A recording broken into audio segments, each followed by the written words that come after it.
تفتكر ايه اغرب حاجة ممكن تشوفها في شقة مقفولة بقالها سنين؟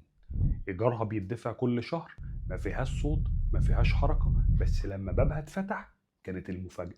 في اليابان سنة 2008 في ست كبيرة اسمها فوميكا كانت عايشة في شقة صغيرة لوحدها وفجأة اختفت.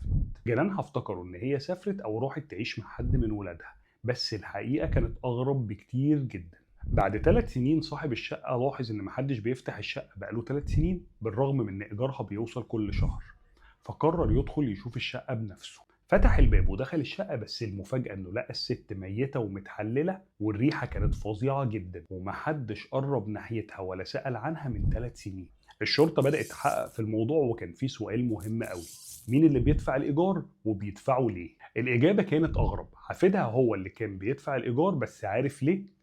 عشان كان كل شهر بيروح يسحب المعاش بتاعها وبيدفع منه الإيجار عشان الناس تفتكرها عايشة ويفضل هو يسحب في المعاش. وطبعا اتقبض عليه. بس السؤال اللي محدش عارف له إجابة: إزاي كل الفترة دي محدش سأل عليها من أهلها أو جيرانها، أو حتى محدش لاحظ من الريحة؟ بس يا سيدي، وكده يبقى خلص الكلام.